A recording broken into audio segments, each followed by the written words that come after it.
Hello everybody and welcome back to LMM, and if you're enjoying what you're seeing on the channel at the moment, how about giving this video a like and maybe subscribing to the channel to help us grow, and perhaps even check out our Patreon. So many of you enjoyed this little steam engine that was sent to me from a company across the sea, but I figured we'd do a little bit more with it and see just what else we could make it do. So with that, we need to do a couple of little modifications. And so we need to go underneath. And then we need to open this and that on the doohickey and pull out this wire and this wire which run to the light. And then we can install my new wires. And then with my new wires, we can put the thing back down. And we'll connect that to a crock clip and clip this one in like that. And now we roll in some things to test. And to test, we have to prep our engine. So we take off the safety valve, ensure that it's working, drop in the funnel, pour in just under 60 millilitres of distilled water. Proceed to add most of this into the boiler. With the boiler filled to about the 3/4 mark, which is just underneath the top hole here, this boiler holds about 65 millilitres of water, which isn't an awful lot. Then we can remove the funnel and replace the safety valve. Remove the lubricator cap. Carefully add some steam oil. Whoops. Oh no. Oh no. And with that full, we replace the filler cap. Now, it doesn't mention it in the instructions, but I highly recommend oiling up your motion as well with a nice fine oil. For this, I'm using Deluxe Materials Locomotion Oil, which is designed for model trains, but actually for this kind of stuff works really well. Then we remove the burner, remove the jets, place in a funnel, and fill it about 3/4 full with methylated spirits. Replace the jets, start the ignition sequence, and place them underneath the boiler. So we know from before that this engine has enough power to run this little LED up here. However, what else will it run? This thing here is an LED strip in a silicone wrap, so you can move it around and tie it in knots. It should be blue, so let's see if this has enough power to run it. And once the engine had got up to pressure, it was time to open the exceedingly hot regulator and allow the engine to warm up through the block and clear any condensate. And then, once it was blowing mostly steam, shut the cylinder drains and get the thing into motion. I cannot stress how much I love having cylinder drains on a model. This time, rather than trying to get it to tick over slowly, we were going for max revolutions for full power. So what happens if we hit that button? That's cool. So the big thing to notice is the difference in engine speed from when this is on to, so if we look at that,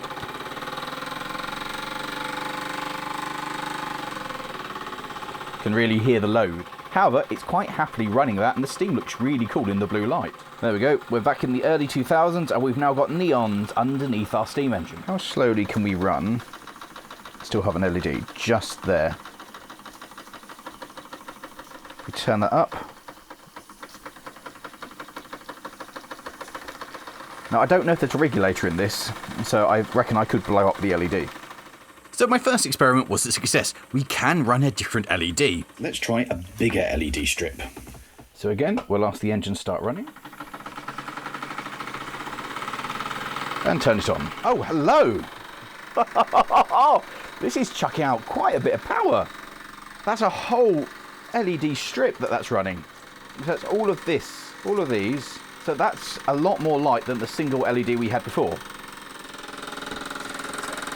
LEDs, LEDs. So I've got a circle of LEDs running the whole way around the thing. I love hearing how much the engine loads up when you turn the lights on. Do you know what? I'm genuinely impressed with this. That's a lot more power than I thought it was going to be able to put out all on its own, running this entire strip of LEDs and illuminating all of this. That's genuinely impressive. What else can I get it to do? I thought it sounded like the engine was labouring a bit. One of the burners has gone out, so I've only got one Jetalight at the moment. I was running low on water at this point anyway, so it was time to stop the engine. Time for a refill. It is critically important to make sure that you vent all of the boiler's pressure before attempting to remove the safety valve. And having done so, I could refill the little thing with distilled water. One of the biggest advantages of it being a small boiler was that it didn't take very long to actually do this refilling. And once it was back to the 3/4 mark, I could remove the funnel and screw the safety valve back down. And then it was time to refill the cylinder lubricator, and this time try not to make such a terrible mess and refill the burner. Hit the restart button. This time we're going to try this. It's a 1.5 volt light bulb. Now we all know that LEDs take a lot less power than a traditional light bulb, so if the engine managed to illuminate this, we're going to know it's putting out at least 1.5 volts. And then here I've got another bulb, which is a 3.5 volt light bulb. So if we can illuminate one, we'll try illuminating the other. And once the boiler had generated enough pressure, I started the engine again and allowed it to build itself up to full speed.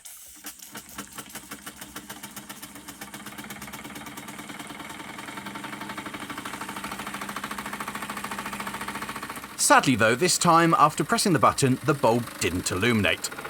Let's see what happens if we give it more oomph. All the power. Even with the regulator wide open and the engine at full chat, it just couldn't generate enough electricity to illuminate the little light, which was really disappointing. You can really hear the engine taking up the strain, but nothing happens. Well, that is slightly disappointing, if not unexpected. The generator can't produce enough oomph to illuminate this 1.5 volt lamp, which means it certainly won't be able to illuminate the 3.5 volt lamp, and there's not a chance in hell that it will be able to power up this electric motor, which means there's absolutely no chance that I'm going to be able to run double load trains with it, which is a shame. But there are a couple of other things we can do, because whilst this engine is lovely and ticks over beautifully, I've got another couple of steam engines which need a little bit of a boiler to make them work.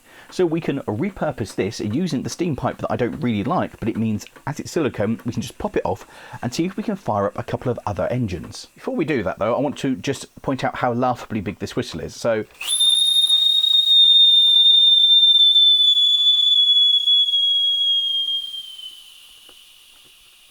has stopped the engine and we've run out of steam. Quite amusing, but also it's just, it releases everything in the boiler. I mean, it's still very amusing because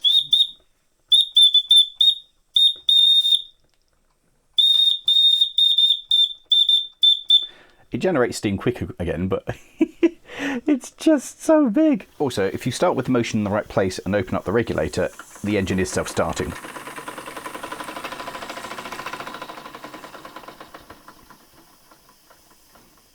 Here's our burner, now extinguished. If I put the engine into motion now, if I open the regulator, you will now see this phenomenon. As I use steam and the pressure's used, you can see the water boiling inside the boiler, generating more steam, which will keep the engine running even though we've got no fire. The thing that I am most impressed with this engine is how insanely slowly it will tick over. I am so genuinely impressed by this. It's absolutely fabulous.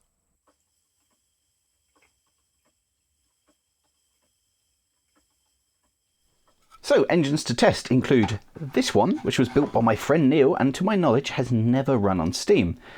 It's just a single oscillating cylinder, steam comes in here, runs through this, spins the flywheel and the thing should run. Neil machined all of this himself, so it will be interesting to see if it actually runs on steam. Then there's the engine from this, the plastic steam engine that I couldn't get to run because this boiler here is terrifying. So we're going to plug this into a proper boiler and see if it will actually run. And then finally, we have this engine off the illegal steam engine, which is now broken. My fears were certainly well founded because this fitting here has literally sheared off the boiler. So all we will do is remove the steam pipe here.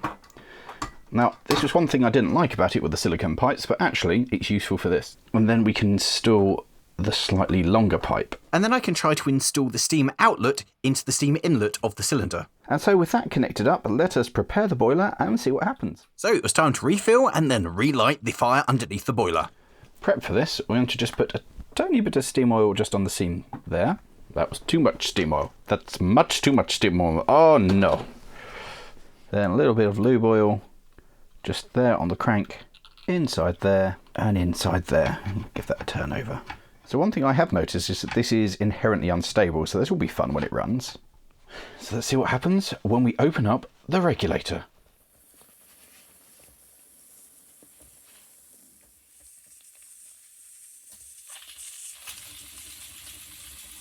Well, what do you know? It actually works. I have seen this run on air before, but I've never actually had it running on steam, and this is genuinely exciting.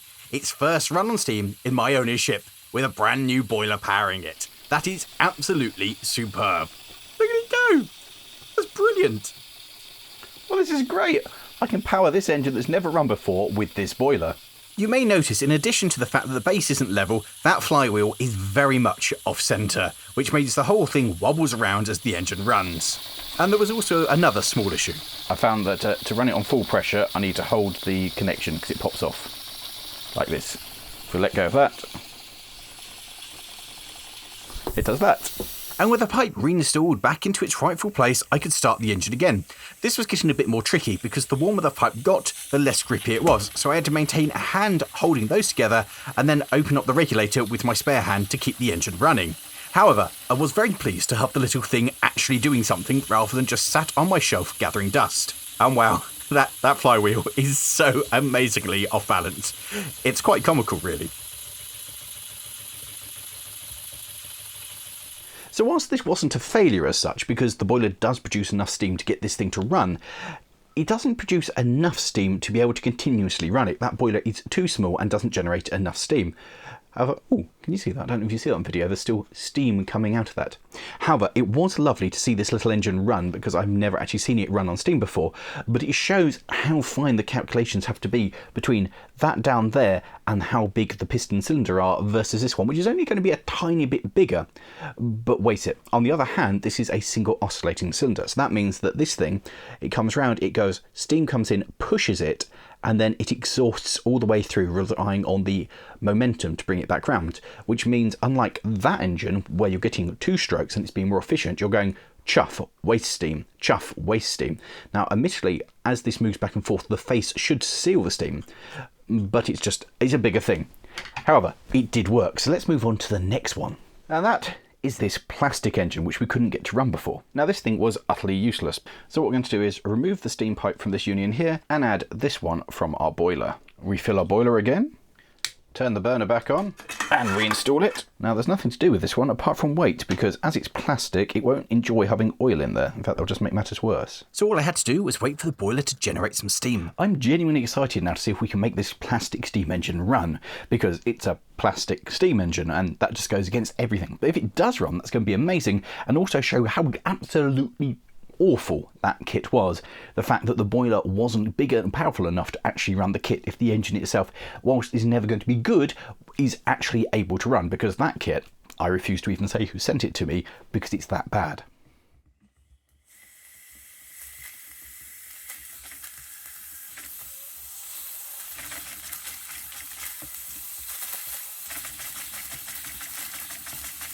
Huh. How about that? Plastic steam engine. And it works. Having wasted a huge amount of time trying to get this engine to work when I built the kit, it was both infuriating and very rewarding to see the thing actually come into life. A plastic steam engine does actually function. Even the LED would flash when the engine turned fast enough. You were meant to be able to adjust this, huh? You can, and it works in different formations.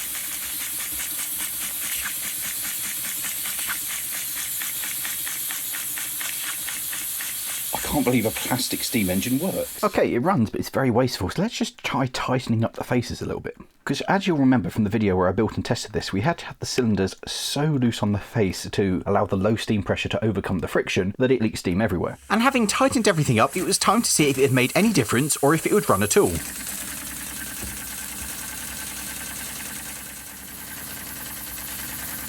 A plastic steam engine.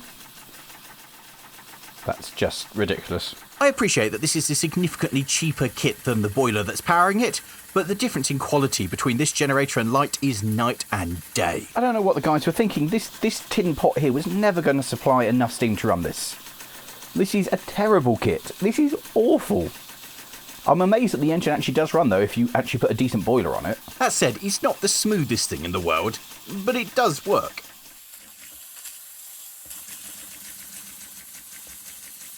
Opening up the regulator wide results in a good turn of speed from the engine, but also drains the boiler of pressure quite quickly. The 2 cylinders are both oscillating and single action, meaning that they fire once per revolution. Having 2 of them should result in a similar action to a double acting cylinder, However, the low quality and poor machining of this mean that you can't get it to run much slower than this without it stalling. It also spits water and steam absolutely everywhere because there's no exhaust to speak of, and it just sprays everywhere, which is quite atmospheric. Also, all things considered, the sound of the engine when running slowly is actually quite pleasant. A little bit wet sounding, but quite nice.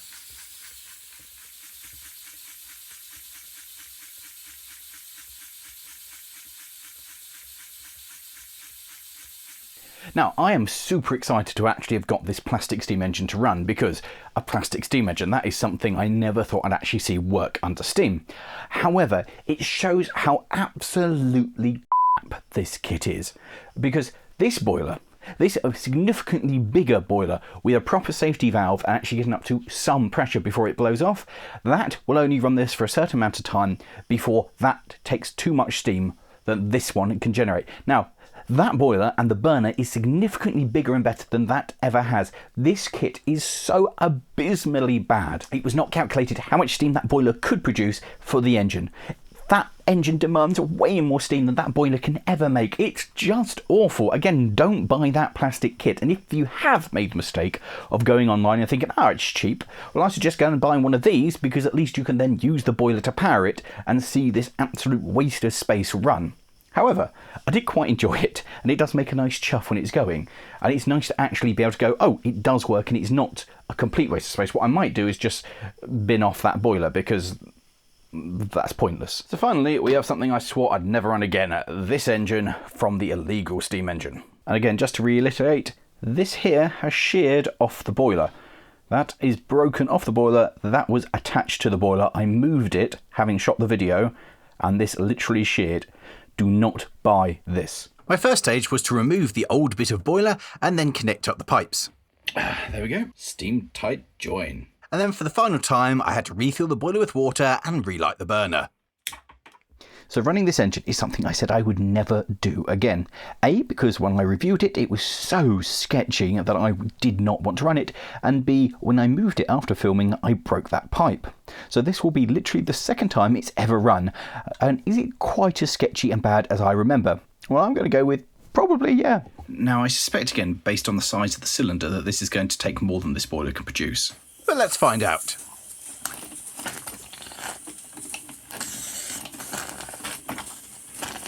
Oh God, it's awful. Undo that and... Ouch, that's boiling.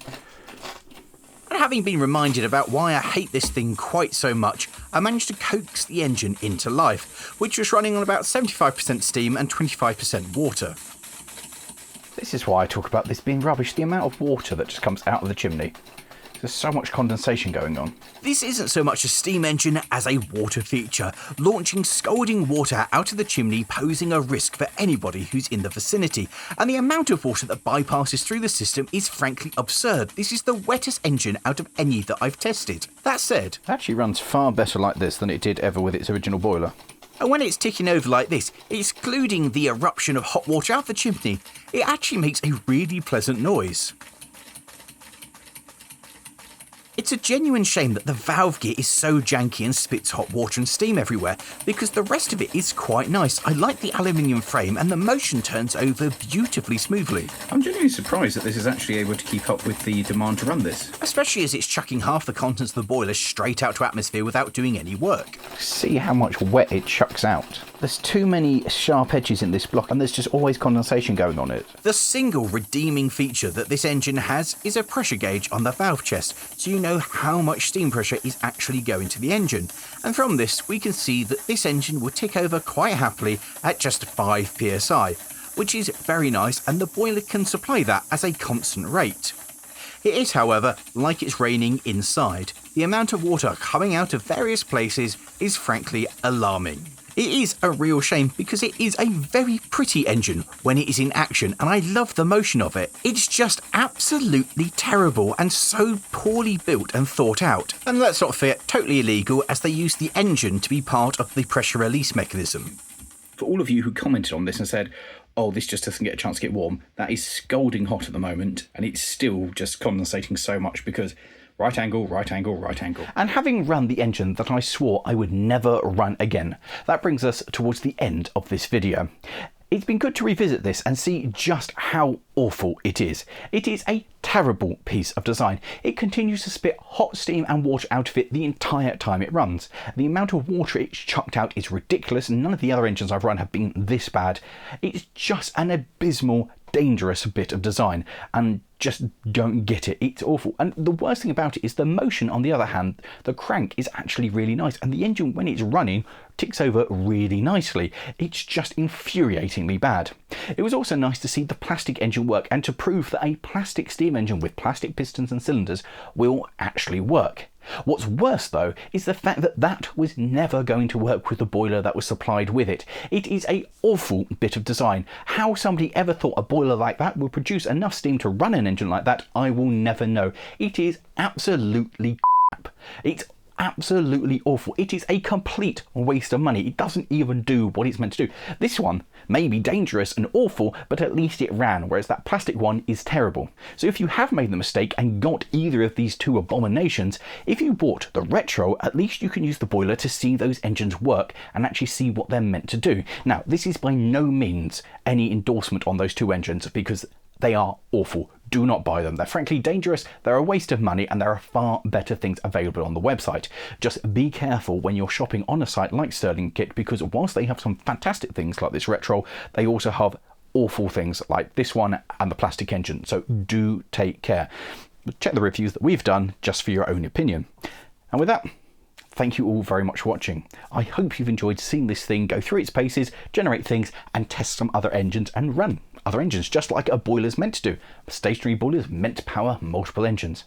If you have enjoyed this, how about clicking over there to see the video on the illegal steam engine and see what all the fuss is about, because it's done over 1 million views now. Down there for the plastic waste of space engine, and over there for the proper view on this thing and see it as it turned up as we built the kit. And with that, I'm actually going to light the fire in this and run it again, because this thing is actually that good. It's genuinely fantastic. And of course, a massive thanks to Sterling Kit for sending this beauty through, and I recommend there's a link in the video description if you want to go get hold of one of these yourself.